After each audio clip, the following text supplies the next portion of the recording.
Well, the polls predicted it. There was a little question at time, but it is official. Doug Ford is premier-elect. The Conservatives have a majority here in Ontario. So what does this mean for the NDP and the most definitely battered Liberal Party? Joining me now with analysis for yesterday's election is 680 News political affairs specialist John Stahl. John, it was over early. It was over fast, wasn't it? Yeah, that was the fastest count of ballots we've ever had in the history of Ontario with all that new technology out there. But welcome to a new Ontario, Roger. This is quite a day.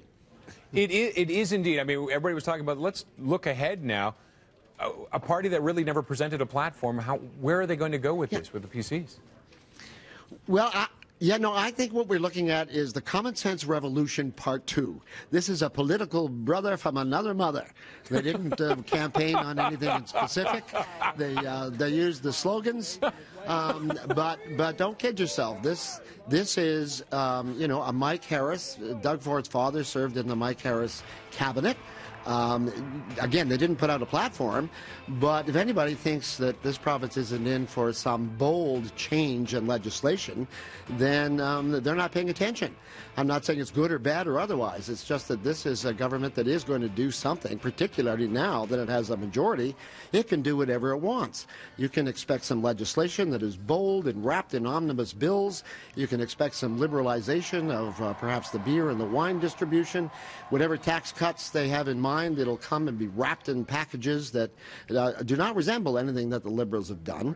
And the relationship with the City of Toronto, I think, will change. My sense is for the better. Even though Doug Ford and John Tory have gone head-to-head when they campaign against each other, and even though Doug Ford is against the kind of Tory smart track vision, he is a subway guy. He understands that Toronto is the engine of the province. His political roots, his family roots are here.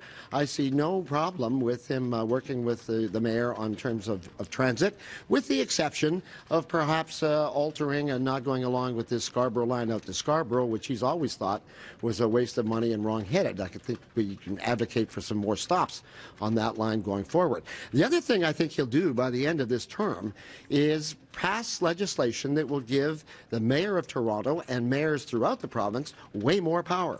Doug Ford has been an advocate of the strong mayoral system. He has worked at City Hall. He has seen how, in his view, it doesn't work.